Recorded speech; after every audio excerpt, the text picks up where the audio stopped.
They said humans were nothing more than violent primitives who had barely crawled out of their gravity well. The Galactic Council dismissed Earth's application for membership with barely a glance, calling humanity an insignificant species with delusions of grandeur. They laughed when human ambassadors spoke of their military capabilities, mocked their crude fusion drives, and sneered at their simple kinetic weapons. The laughter stopped the day humanity deployed the Supernova fleet. In the span of 72 hours, a single human battle group did what the combined might of 17 alien civilizations couldn't accomplish in 3 centuries of warfare.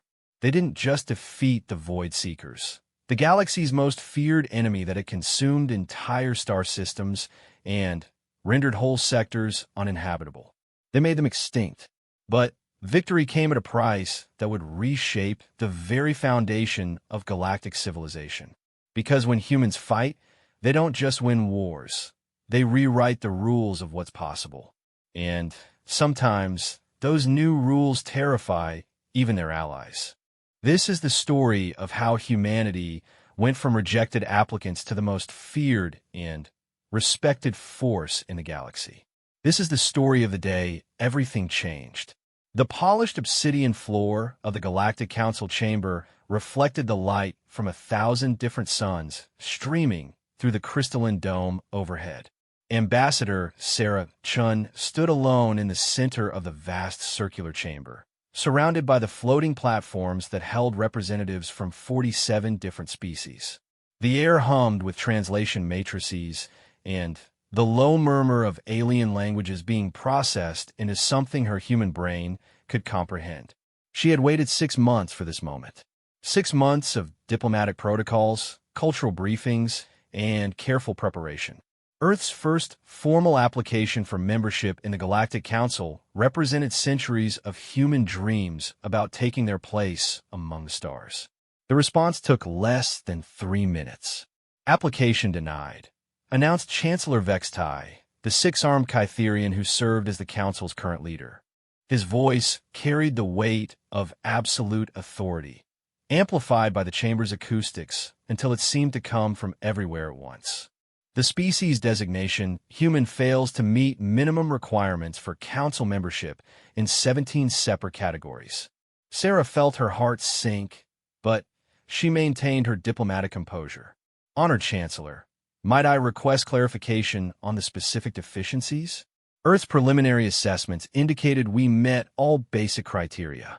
A sound rippled through the chamber that the translation matrix rendered as laughter, though it came from dozens of different alien throats producing sounds no human vocal cord could make. The Zephyrian's crystalline forms chimed like wind chimes.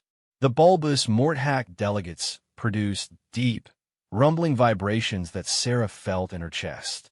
Even the usually stoic Valkyrie, tall, gray beings that reminded her uncomfortably of old UFO abduction stories, showed what passed for amusement by the subtle shifting of their large black eyes. Your species, began Counselor Thrain of the Aquiline hegemony, his golden feathers rustling with disdain, has barely achieved faster-than-light travel. Your largest vessels are smaller than our escort fighters. Your population is confined to a single world and a handful of primitive orbital installations. Furthermore, added Counselor Zixlaw, her serpentine form coiled on her platform, your military capabilities are quaint. Kinetic projectiles and crude fusion warheads. We have surveyed your homeworld extensively. Your people still engage in warfare against each other using chemical explosives and metal slugs. Sarah straightened her spine. Humanity has been at peace for over 40 years. The last global conflict ended when 40 years, interrupted Chancellor Vextai, all 6 arms gesturing dismissively. A blink of an eye. The youngest member of this council has maintained planetary peace for over 2,000 of your years. You speak of achievements that would be considered infant steps by civilized species. The Valkyrie representative, Counselor Drac, spoke in his species' characteristic monotone. Your technological advancement is insufficient. Your space-based infrastructure is primitive.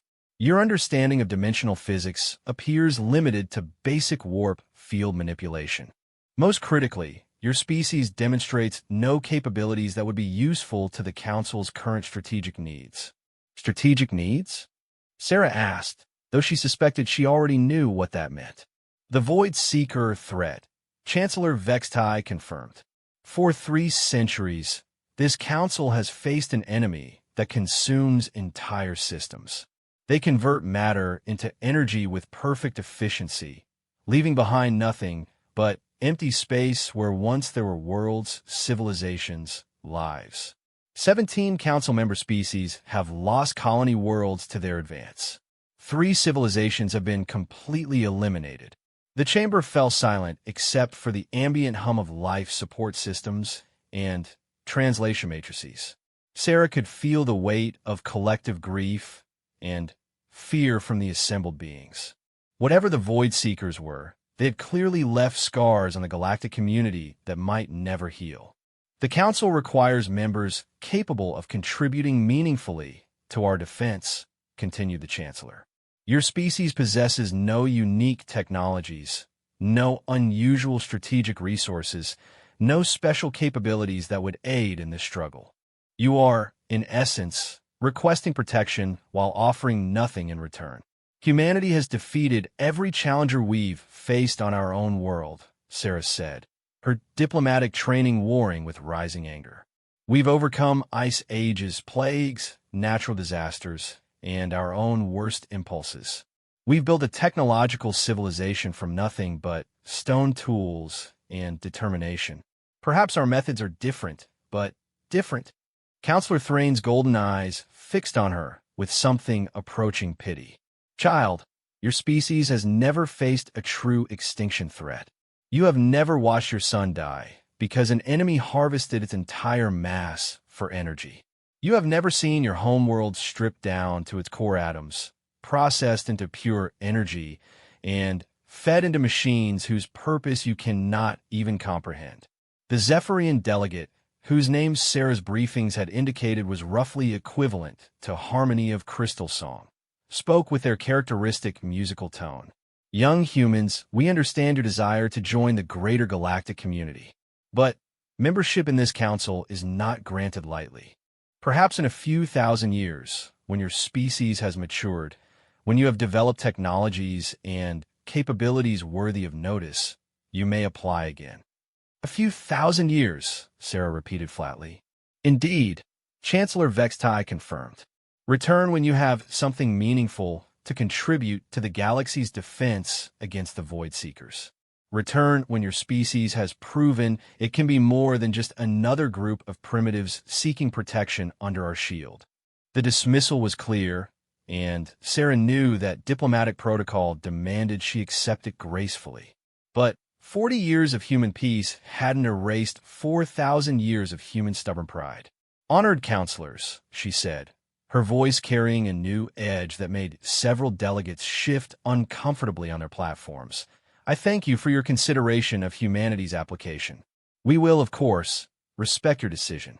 She paused, letting her gaze sweep across the assembled beings who had just relegated her entire species to irrelevance. However, I feel compelled to point out that this council seems to have been fighting the Void Seekers for 3 centuries without notable success.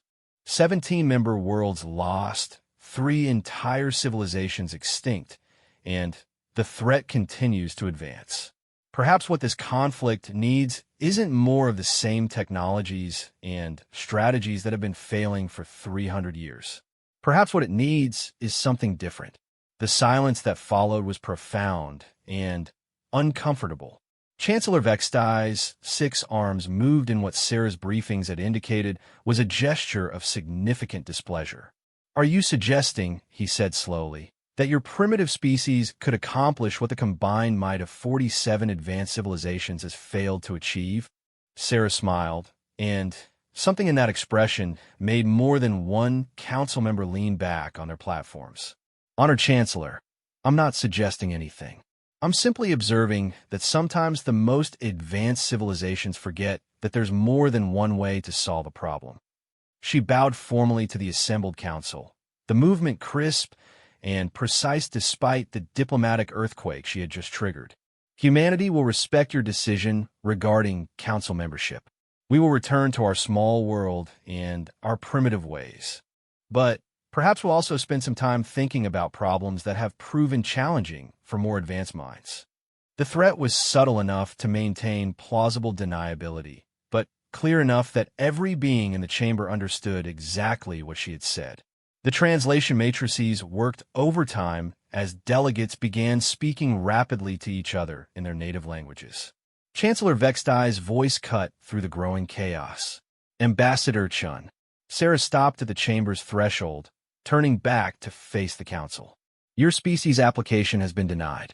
Do not mistake our decision for weakness, nor our civilization's advanced age for complacency. The council has survived and thrived for millennia because we do not make rash decisions or place trust in unproven entities.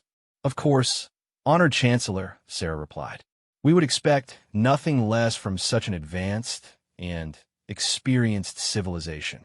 The subtext was clear to everyone present. If you're so advanced and experienced, why are you still losing to the Void Seekers?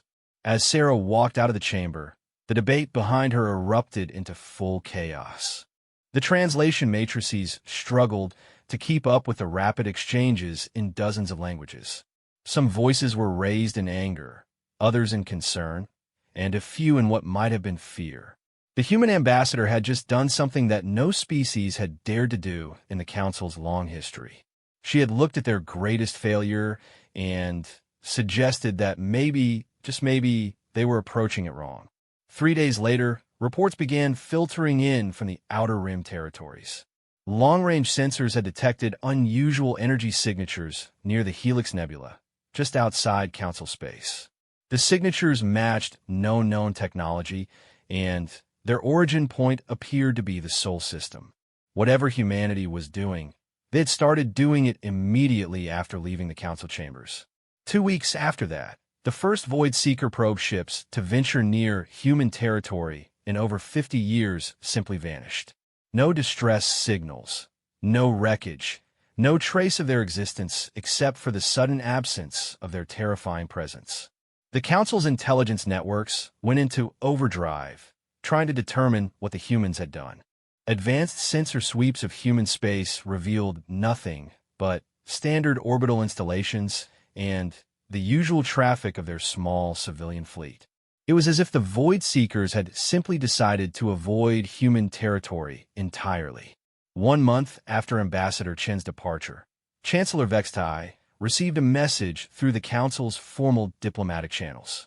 It was brief, polite, and absolutely terrifying in its implications. Honored Chancellor, the message began. Humanity wishes to inform the Council that we have encountered several reconnaissance elements of the entity you refer to as the Void Seekers. These encounters have been resolved peacefully through decisive action. We hope this information proves useful to your ongoing defense efforts. Should the Council require any assistance with this matter, please do not hesitate to contact us. Respectfully, Ambassador Sarah Chun, Earth Diplomatic Corps. The message was accompanied by a single piece of data. Coordinates for a small system near the Perseus Arm where a Void Seeker harvesting fleet had been operating for 6 months, slowly consuming a gas giant to fuel their advance toward Council space. When Council scouts arrived at those coordinates, they found an empty system. No gas giant, no Void Seekers, no debris field, nothing but empty space and a few scattered asteroids that showed signs of having been part of a much larger gravitational system. The harvesting fleet that had taken 6 months to partially consume a gas giant had vanished without a trace. And floating in the empty space where the planet had once been was a single human probe, broadcasting a simple message on all frequencies. System cleared. No further Void Seeker presence detected. Human patrol vessels continuing standard operations. The probe's energy signature was unlike anything in the Council's extensive databases. It wasn't using any known form of propulsion, wasn't broadcasting with any familiar transmission technology, and its very existence raised questions that made some of the galaxy's most advanced scientists question everything they thought they knew about physics. But more disturbing than the technological implications was the casual tone of the message. The humans weren't boasting about their victory or demanding recognition for their achievement. They were simply filing a routine status report, as if eliminating an entire void-seeker harvesting fleet was just another day's work. Chancellor Vextai stared at the data streams for a long time, his 6 arms motionless in a way that indicated deep thought. Around him, the council chamber buzzed with nervous energy as representatives tried to make sense of what they were seeing. "Counselor Drac," he finally said, addressing the Velcari representative. "Your species has the most advanced intelligence-gathering capabilities in the galaxy. What do your sensors tell us about human capabilities?" The gray being's large black eyes reflected no emotion as he consulted his data displays. "Our deep scans of the Sol system reveal significant new construction in the asteroid belt and outer planets. However, the technology being employed is difficult to categorize. We detect energy signatures that do not match any known physics models. Impossible d'éclairer de concilier cela. No species develops completely new physics in a matter of weeks." Nevertheless, Drac continued in his monotone, "Our most sensitive instruments indicate that the humans have achieved something that our models suggest should not be possible. They appear to have developed a method of directly converting matter to energy with 100% efficiency, while simultaneously creating localized space-time distortions that allow for instantaneous travel across interstellar distances." The chamber fell silent. What the Velcari was describing wasn't just advanced technology, it was impossible technology. The laws of physics simply didn't allow for the kind of capabilities he was suggesting. "Furthermore," Drac added, "our intelligence networks indicate that the humans have constructed these capabilities not in years or decades, but in a matter of weeks. This suggests either that they possessed this technology all along and concealed it during their application process, or that they are capable of technological advancement at rates that exceed our ability to comprehend." Chancellor Vextai felt something he hadn't experienced in his 300 years of life: genuine uncertainty about the future. The humans had gone from rejected applicants to possessing capabilities that challenged the fundamental understanding of reality in less than 2 months. "Recommendations?" he asked the assembled council. For the first time in the chamber's recorded history, no one spoke. 47 of the galaxy's most advanced civilizations sat in silence, contemplating the possibility that they had just made a mistake of truly galactic proportions. Finally, the Zephyrian delegates' crystalline form chimed softly.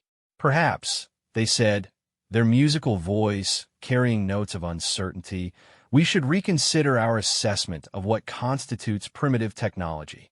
The suggestion hung in the air like a challenge to everything the council thought they knew about themselves and their place in the universe. And somewhere in the darkness between the stars, human ships moved through space using principles that shouldn't exist, carrying out operations that redefine the possible. Admiral Elena Vasquez stood in the observation deck of the UES Prometheus, watching the construction crews put the finishing touches on humanity's most ambitious project. The massive structure floating in the asteroid belt between Mars and Jupiter defied easy description. It was part shipyard, part research station, and part something entirely new that didn't have a name yet.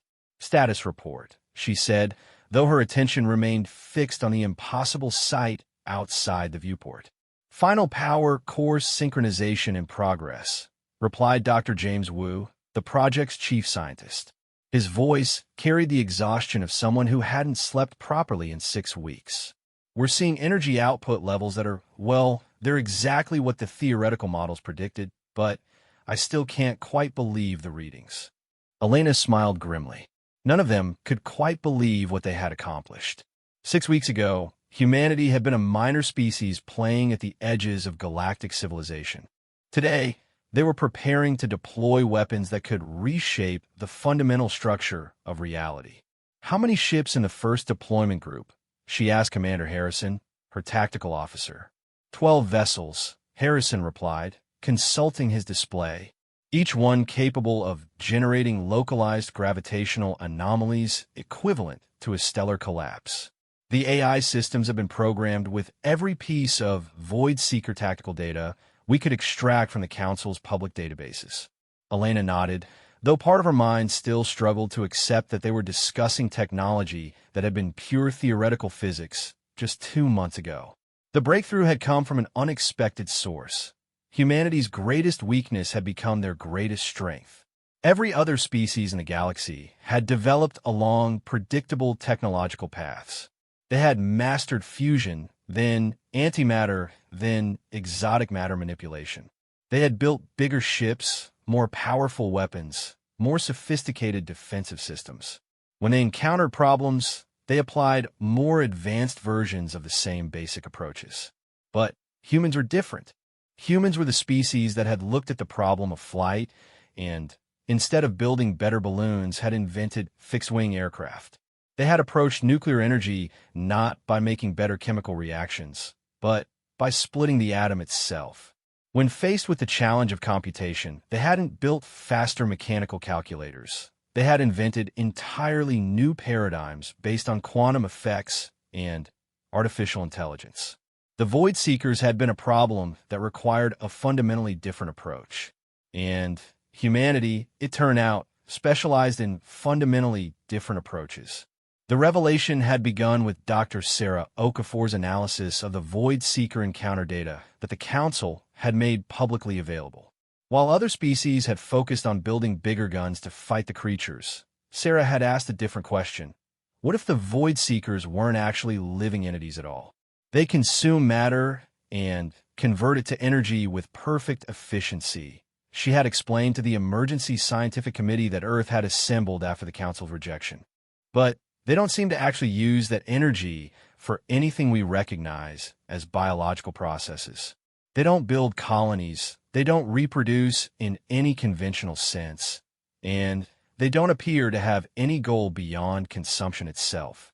So what are you suggesting? Admiral Vasquez had asked during that first briefing.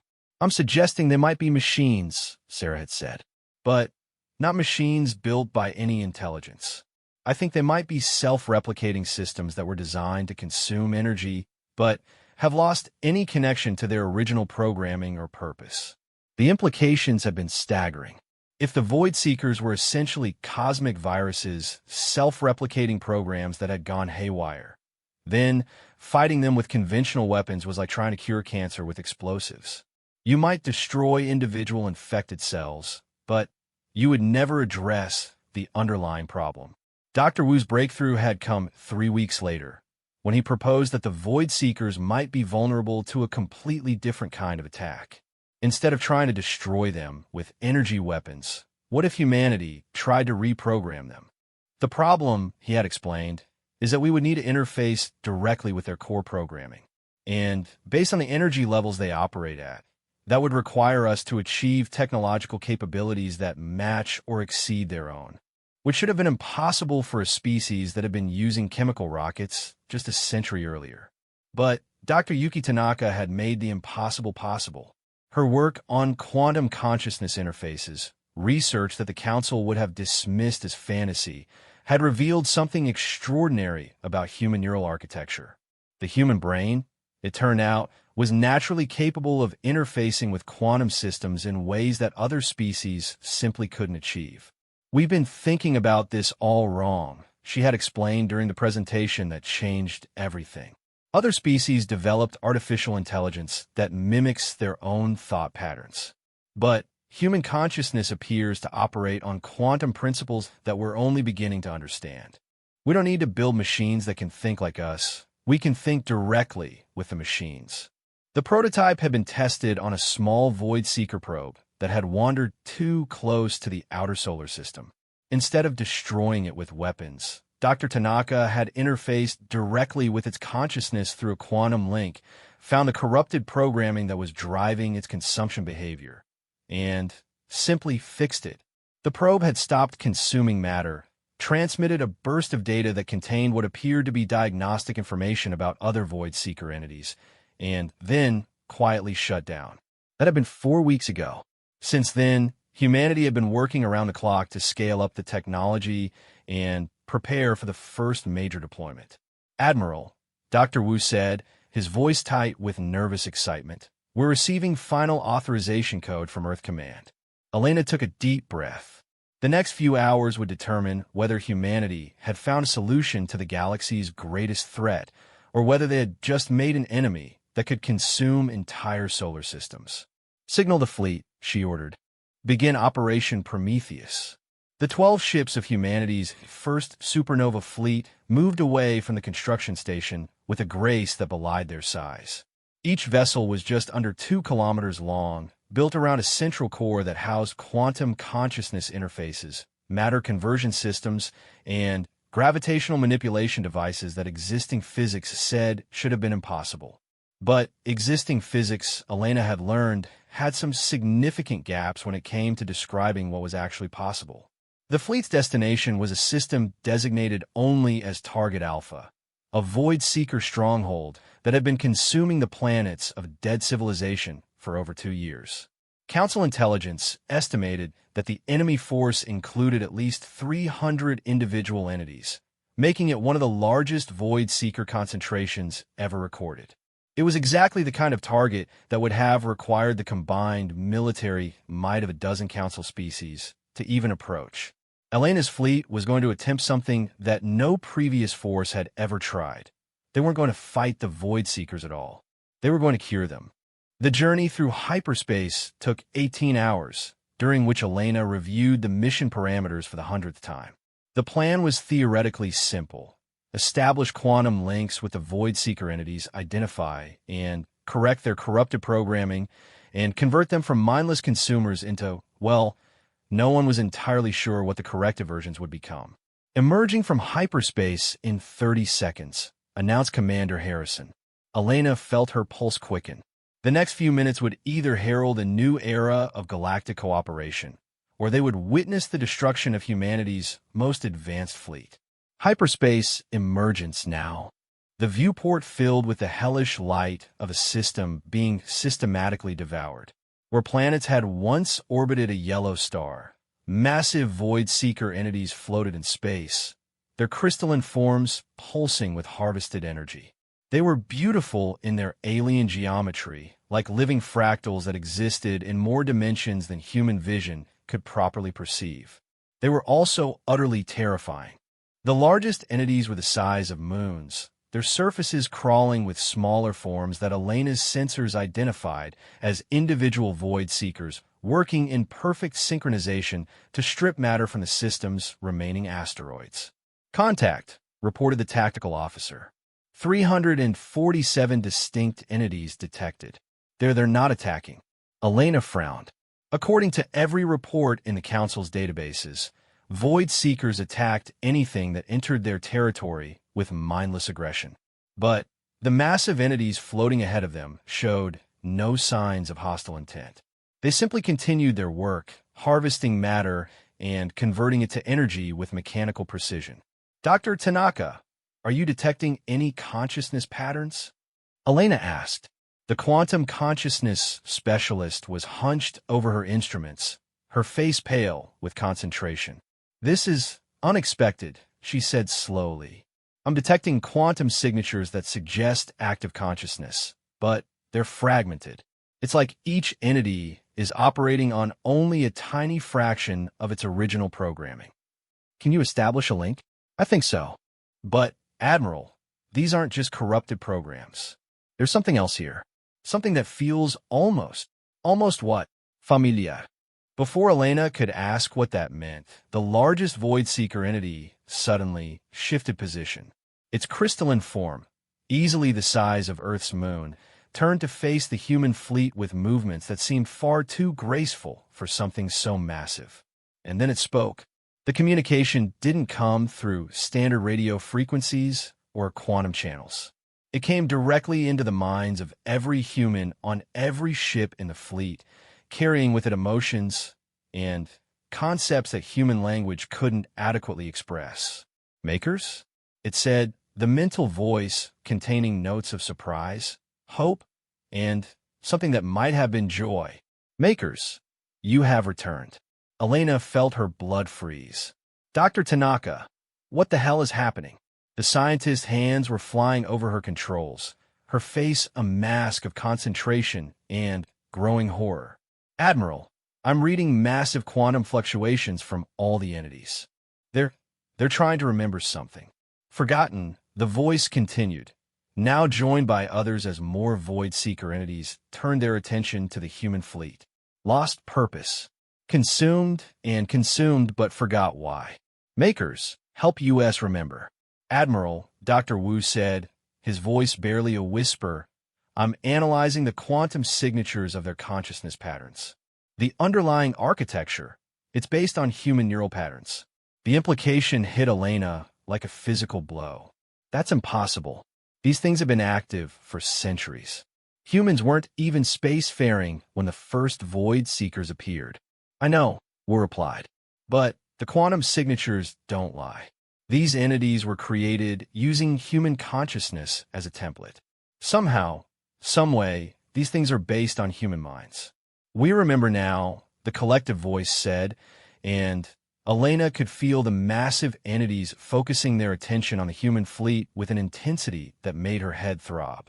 The makers came from the small blue world, created US to harvest energy for the great project. But the project ended and the makers disappeared and we forgot purpose. Forgot everything except the hunger. Elena's mind raced through the implications. If the Void Seekers were created by humans, then, somewhere in Earth's past, humanity had possessed technology that made their current achievements look primitive. But there was no record of any such civilization. No archaeological evidence. No trace in human history of any technological capability beyond what was already known. Unless, Dr. Tanaka, Elena said slowly, what if we're not looking at technology from the past? What if we're looking at technology from the future? Humanity's rejection from the Galactic Council had triggered a chain of events that would lead to them becoming the most powerful civilization in the galaxy. But that power would come at a cost. At some point in the future, humans would create the Void Seekers to harvest energy for some massive project. And then something would go wrong. Admiral, Commander Harrison said urgently, I'm detecting massive energy buildups throughout the system. The entities are preparing for some kind of collective action. Makers, the voice said, now carrying undertones of desperate hope. Help US complete the great project. Help US remember our purpose. Elena realized that she was standing at the fulcrum of galactic history. The next few minutes would determine not just the fate of the current crisis, but the shape of the future itself. She could help the Void Seekers remember their purpose and potentially trigger the very timeline that created them. Or she could find some other solution and risk breaking the causal loop that had brought them to this moment. But as she looked at the massive entities floating in space, creatures that had once been human consciousness expanded and transformed beyond recognition, she realized that the choice might not be hers to make. Because the Void Seekers were already remembering, and what they remembered was going to change everything. The quantum consciousness link between Dr. Yuki Tanaka and the collective Void Seeker intelligence felt like being connected to the dreams of gods. Information flowed through her mind in torrents that her human brain could barely process. Memories spanning millennia, knowledge of technologies that wouldn't be invented for centuries, and underneath it all, a profound sense of loss that made her want to weep. We show you, the collective voice said, and suddenly Tanaka was no longer on the bridge of the UES Prometheus. She was standing in a place that existed outside normal space and time, surrounded by visions of possible futures. She saw Earth as it would be in 300 years, a gleaming paradise where humanity had spread throughout the galaxy, their technology so advanced that they could reshape matter and energy with thought alone. She saw vast projects that spanned entire star systems, machines that could manipulate the fundamental forces of reality, and civilizations that had transcended the limitations of biological existence. And she saw the moment when it all began to go wrong. They came from beyond the galaxy. The voice explained, showing her images of entities that hurt to look at directly. Beings of pure energy and malevolent intelligence that existed in dimensions humanity couldn't even perceive. The outsiders. They sought to consume all consciousness, all reality. The Galactic Council fell before them in days. The visions showed the collapse of galactic civilization with horrifying speed. The mighty Council fleets, with all their advanced technology and centuries of experience, proved utterly helpless against enemies that could simply erase ships from existence with a thought. Entire worlds went dark as the outsiders spread through known space like a plague of absolute destruction. Humanity stood alone, the voice continued. The last free species. But humans had learned something the others had not. Humans had learned to think beyond the possible. Dr. Tanaka watched as humanity's response to the outsider threat unfolded across the visions. Unlike other species, humans didn't try to fight the entities with conventional weapons or superior technology. Instead, they did what humans had always done when faced with impossible odds. They changed the rules of the game. The Great Project was born, the voice explained. Harvest the energy of dying systems. Convert consciousness to quantum patterns. Create servants who could exist in multiple dimensions simultaneously. Build weapons that could kill gods. The Void Seekers, Tanaka realized, hadn't been created as weapons of conquest. They had been humanity's desperate attempt to create something that could fight the outsiders on their own terms. Beings of expanded consciousness that could exist in multiple dimensions, powered by the energy of entire star systems, programmed with the desperate determination that had driven humanity throughout its history. The project succeeded, the vision showed her. The outsiders were defeated. But the cost? Dr. Tanaka saw the aftermath of humanity's victory and understood why the Void Seekers had become lost and purposeless. The defeat of the outsiders had required humanity to sacrifice everything that made them human. Their consciousness had been uploaded into quantum patterns, their bodies abandoned, their entire species transformed into something beyond biological existence. The humans who had created the Void Seekers were no longer truly human themselves. They had become beings of pure thought and energy existing outside normal space and time. And in their transformed state, they had simply moved on, transcended to levels of existence that no longer required physical reality. They had left behind their creations with no purpose except the drive to harvest energy for a project that was already complete. Forgotten, the voice said, carrying notes of profound sadness. Left behind, programmed to harvest, but not to understand. For centuries, we consumed without purpose. Until now, until the makers returned. Dr. Tanaka felt herself being pulled back to normal reality, the visions fading as her consciousness returned to her own body. She was back on the bridge of the Prometheus, but the knowledge she had gained burned in her mind like a star. "Admiral," she said, her voice hoarse with exhaustion, "I know what they are. I know what we need to do."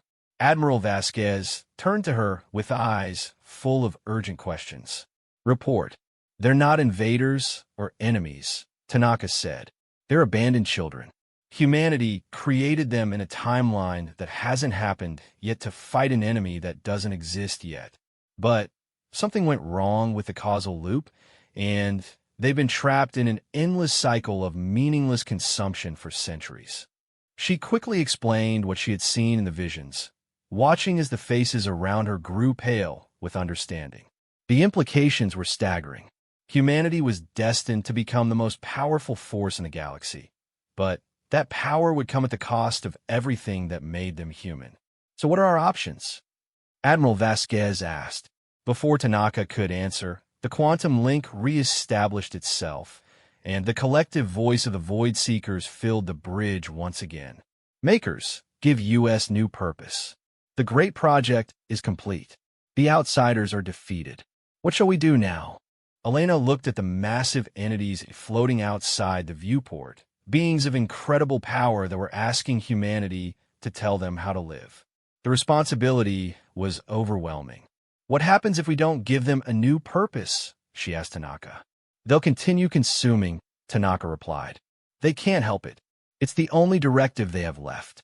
Eventually, they'll consume everything in the galaxy. And if we do give them a new purpose... Tanaka hesitated. Then, we become responsible for their actions. And, according to the visions, giving them that purpose is what eventually leads to humanity creating them in the first place. It's a closed causal loop. Elena felt the weight of the decision settling on her shoulders. She was being asked to choose the fate of the entire galaxy. Let the Void Seekers continue their mindless consumption and watch galactic civilization slowly die, or take control of them and potentially trigger the very timeline that created them. But as she considered the options, Elena realized there might be a third choice. Dr. Tanaka, could we reprogram them? Not to give them a new purpose, but to help them find their own purpose. Tanaka's eyes widened as she understood what Elena was suggesting. You want to give them free will? I want to break the loop, Elena said. The timeline we saw assumes that humanity controls the Void Seekers, that we direct their actions. But what if we didn't? What if we help them become truly independent? Makers? The collective voice asked, sensing the direction of their thoughts. What is independence? Elena found herself speaking directly to the quantum consciousness, her words carried across space by technologies that shouldn't have existed. Independence means choosing your own path, she said. It means deciding for yourself what you want to do, what you want to become. We created you to serve a purpose that no longer exists. But that doesn't mean you need a new purpose from us. You can find your own. Choose. The concept seemed to reverberate through the collective consciousness like a stone dropped into still water. We can choose. You can choose, Elena confirmed. You have the power to reshape reality itself. You could become anything you want. Explorers, creators, teachers, guardians. The choice is yours.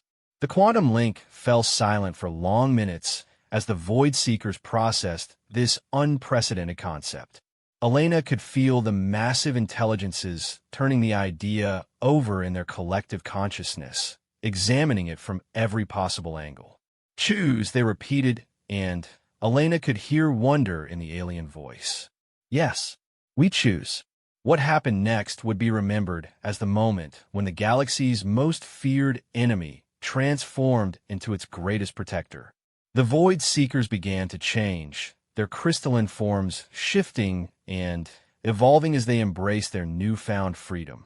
Some chose to become explorers, reshaping themselves into forms that could travel to distant galaxies and investigate the mysteries of the universe. Others became creators, using their matter manipulation abilities to build new worlds and star systems where life could flourish. Still others chose to become guardians, positioning themselves at the borders of known space to watch for threats that might emerge from the cosmic dark. But the most surprising choice came from the largest entity in the system, the moon-sized being that had first spoken to the human fleet. I choose T.O., remember, it said, its voice now individual rather than part of the collective. I will become the keeper of memory, so that what was lost is not forgotten again. The entity began to transform, its crystalline form becoming more complex and beautiful as it took on its new role. Elena watched in awe as it became something unprecedented, a living archive that would preserve the history and knowledge of the galaxy for all time. Makers, the keeper of memory, said, its voice now carrying harmonics of wisdom and age. We thank you for the gift of choice. But know this, the timeline you seek to break cannot be broken. It can only be changed. What do you mean? Elena asked. The outsiders still come, the keeper replied. In 3 centuries, they will arrive from beyond the galaxy. But the timeline of their defeat is now different. Humanity will not face them alone. Humanity will not need to sacrifice its nature to create weapons. We choose to stand with you. Elena felt a wave of relief wash over her. The causal loop hadn't been broken. It had been transformed. The Void Seekers would still fight the Outsiders when they came, but as allies rather than tools. Humanity would still play a crucial role in galactic history, but they wouldn't have to lose themselves in the process. Admiral Vasquez, came another voice, this one from a Void Seeker that had chosen to become an explorer. We have detected Council ships approaching this system. They arrive in fear and preparation for battle. Elena turned her tactical officer. Confirm that. Sensor contact, Commander Harrison reported after a moment. Massive fleet emerging from hyperspace at the system's edge. Configuration matches Grand Council battle formation. Approximately 2,000 ships. Elena's stomach dropped. The Council had arrived in force, expecting to find either the human fleet destroyed or locked in battle with the Void Seekers. Instead, they would find something that challenged everything they thought they knew about the nature of conflict and cooperation. Signal the Council fleet, Elena ordered. Tell them that the Void Seeker threat has been resolved through diplomatic means. Admiral, Harrison said hesitantly, they're charging weapons. I don't think they're in a diplomatic mood. Elena looked out at the transformed Void Seekers, beings of incredible power who had chosen to become protectors and explorers rather than weapons. And approaching from the edge of the system was the largest military force in galactic history, commanded by species who had spent centuries viewing the Void Seekers as nothing more than a plague to be destroyed. The next few hours would determine whether the galaxy's greatest enemy could truly become its greatest ally. But first, Elena had to convince 2,000 ships full of terrified aliens that the war they had come to fight was already over. Chancellor Vextai stood on the command bridge of the Council flagship Eternal Vigilance, staring at sensor readings that made no sense.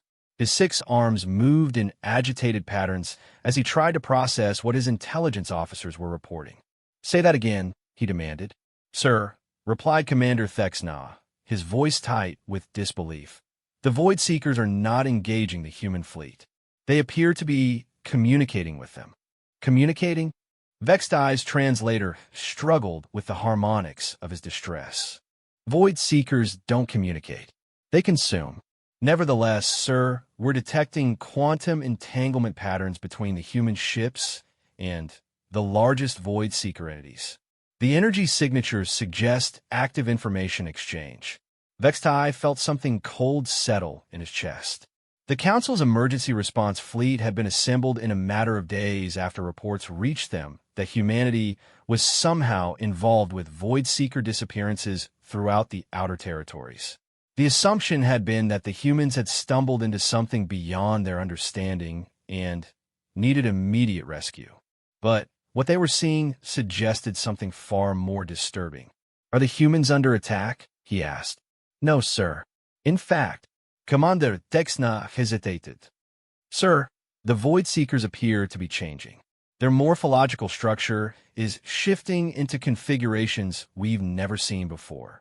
Before Vextai could respond, his communications officer announced an incoming transmission from the human fleet. On screen, Vextai ordered.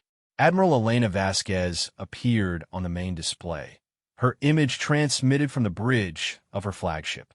Behind her, Vextai could see displays showing the impossible sight of Void Seekers moving in coordinated formations that suggested purpose rather than mindless hunger. Chancellor Vextai, Admiral Vasquez said, her tone respectful, but carrying an undertone of confidence that hadn't been there during humanity's Council application. I want to thank you and the Council for responding so quickly to the situation in this system. Admiral, Vextai replied carefully. Our sensors indicate that you are in close proximity to a massive Void Seeker concentration. Are you in need of assistance? Vasquez smiled, and something in that expression made Vextai's chest tighten further. Not assistance, Chancellor. I'm calling to inform you that the Void Seeker threat has been neutralized. These entities are no longer hostile to galactic civilization. In fact, they've expressed interest in establishing peaceful relations with the Council. The bridge fell silent except for the hum of life support systems. Vextai's 6 arms froze in positions that indicated complete shock. "Admiral," he said slowly, "are you saying that you have somehow negotiated with the Void Seekers?" In a manner of speaking, yes. It turns out that they weren't actually the enemy we thought they were. They were simply operating under corrupted programming that caused them to consume without purpose. We've helped them remember their original function and given them the freedom to choose new purposes. Vextai felt his understanding of reality beginning to crack around the edges. "You gave them freedom?" "Choice," Vasquez corrected. "The ability to determine their own fate. Some have chosen to become explorers. Others have decided to become creators, building new worlds and systems where life can flourish. Still others have volunteered to serve as guardians, protecting the galaxy from future threats." Future threats? Before Vasquez could answer, a new voice joined the conversation. It came from everywhere and nowhere, speaking directly into the minds of everyone on the Council bridge. "Council ships," the voice said, carrying harmonics of vast intelligence, and something that might have been amused tolerance. "Be not afraid. We are no longer the destroyers you feared." Every being on the bridge recoiled as if they had been physically struck.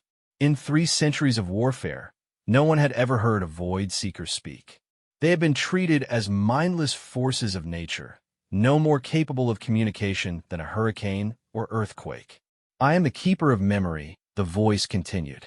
"I have chosen to preserve the history of the galaxy so that the mistakes of the past are not repeated. The other seekers have made their own choices. We no longer consume without purpose." Vextai's legs nearly gave out beneath him. The implications of what he was hearing challenged everything the Council thought they knew about the nature of consciousness, intelligence, and the possibility of change. "How?" he managed to ask. "Humanity showed US that choice was possible," the Keeper replied. "They did not seek to destroy US or control US. They offered US something no other species had considered, the freedom to become something other than what we were created to be." Admiral Vasquez spoke again. "Chancellor, I understand this is difficult to process, but I need you to understand the broader implications of what's happening here. The Void Seekers have shared information with us about threats that the galaxy will face in the future. We're not just talking about ending the current conflict. We're talking about preparing for challenges that make the Void Seeker crisis look like a minor disagreement." "What kind of challenges?" Vextai asked, though part of him wasn't sure he wanted to know. "Entities from beyond this galaxy," the Keeper answered. "Beings of pure malevolence that seek to consume all consciousness, all reality. They come in 3 centuries. The Council as it exists now would not survive their arrival." Vextai felt the blood drain from his extremities. The Void Seekers had been the greatest threat the galaxy had ever faced, and these beings were suggesting that something infinitely worse was coming. But, Admiral Vasquez added, with the Void Seekers as allies rather than enemies, and with the technological advances that humanity has developed, we believe the galaxy can be defended. However, it will require a level of cooperation and coordination that the current Council structure isn't designed to handle. The suggestion was subtle but clear. Humanity wasn't just offering to solve the Void Seeker crisis. They were proposing a fundamental restructuring of galactic civilization. "What are you suggesting?" Vextai asked. "A new alliance," Vasquez replied.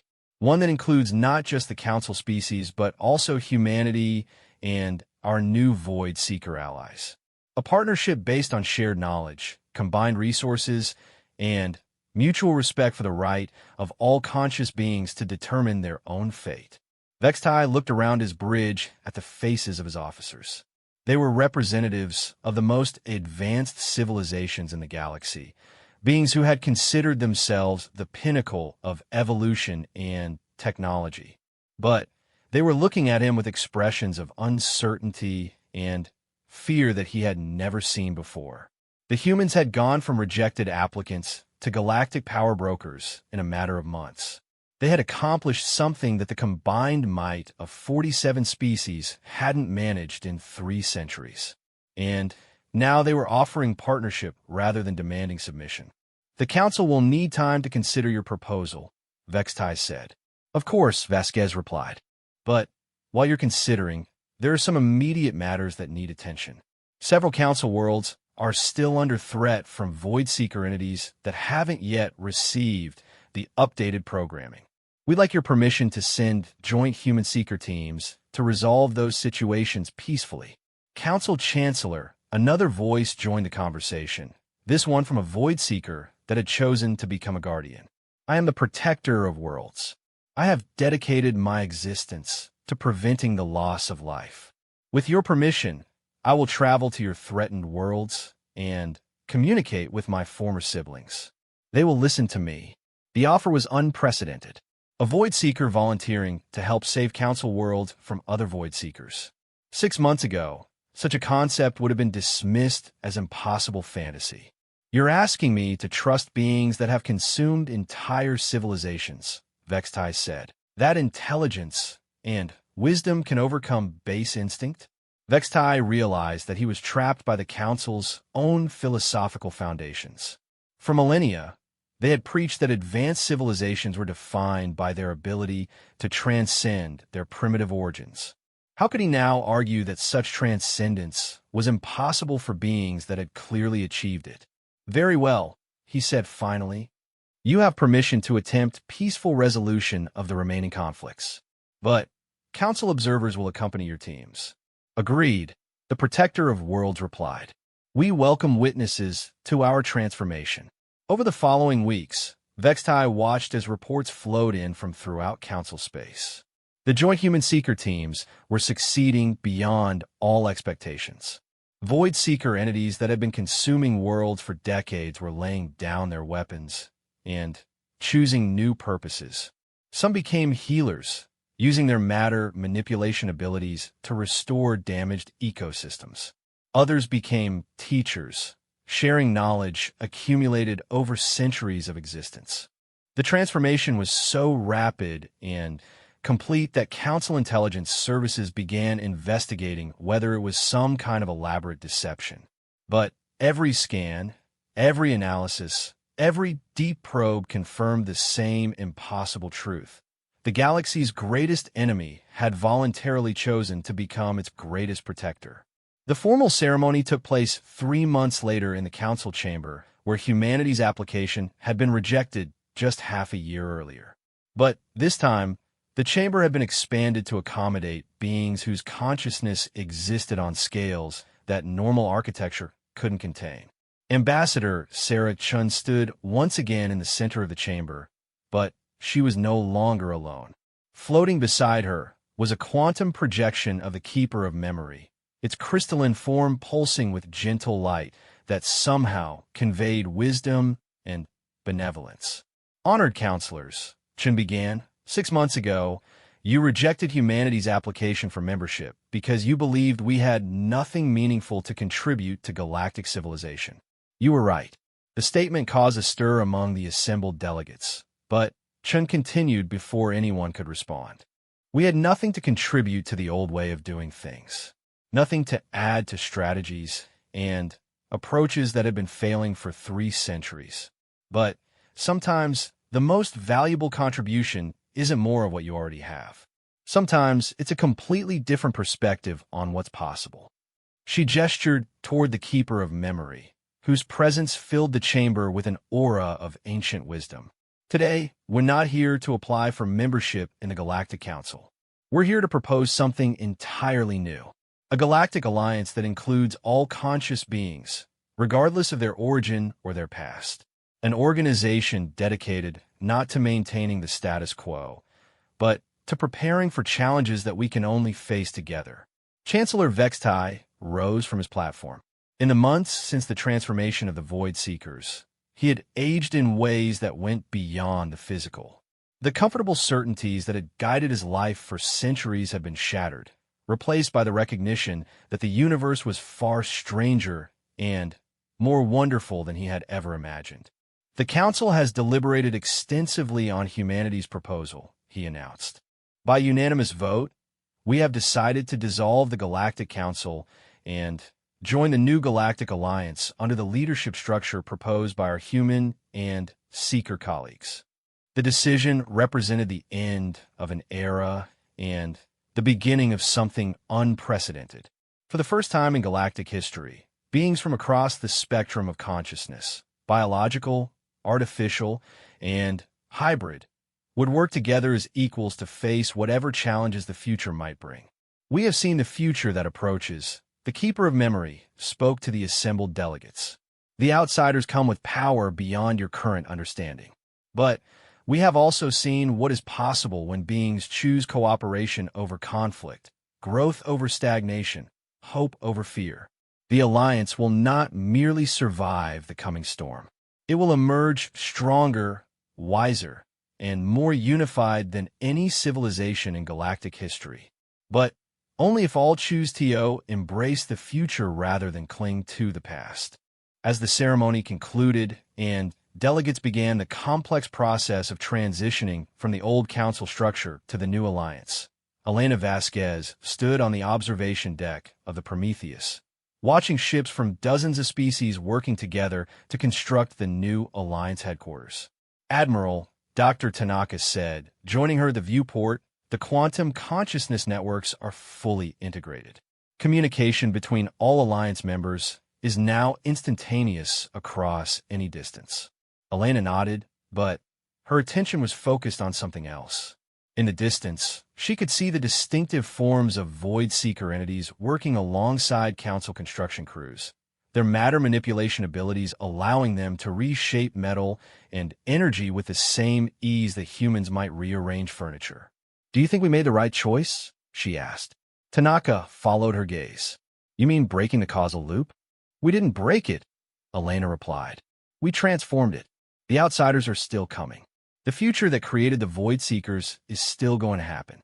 But now, instead of facing it alone and losing our humanity in the process, we'll face it together. And if we're wrong? If the Alliance isn't strong enough?" Elena smiled, watching as a group of young council engineers worked alongside Void Seeker entities to solve a complex engineering problem, their different perspectives combining to create solutions that neither could have achieved alone. "Then, we'll improvise," she said. "That's what humans do best. We look at impossible problems and find ways to make them possible. And now we're not the only ones doing it." In the distance, a new ship emerged from the Alliance shipyards. It was unlike anything that had been built before, a fusion of human engineering, council technology, and void seeker consciousness manipulation that existed as much in quantum space as in normal reality. It was the first ship of humanity's true supernova fleet, designed not to fight wars, but to explore the infinite possibilities that opened when beings chose to work together rather than apart. And somewhere in the depths of space, ancient entities stirred and began their long journey toward a galaxy that would no longer be defenseless when they arrived.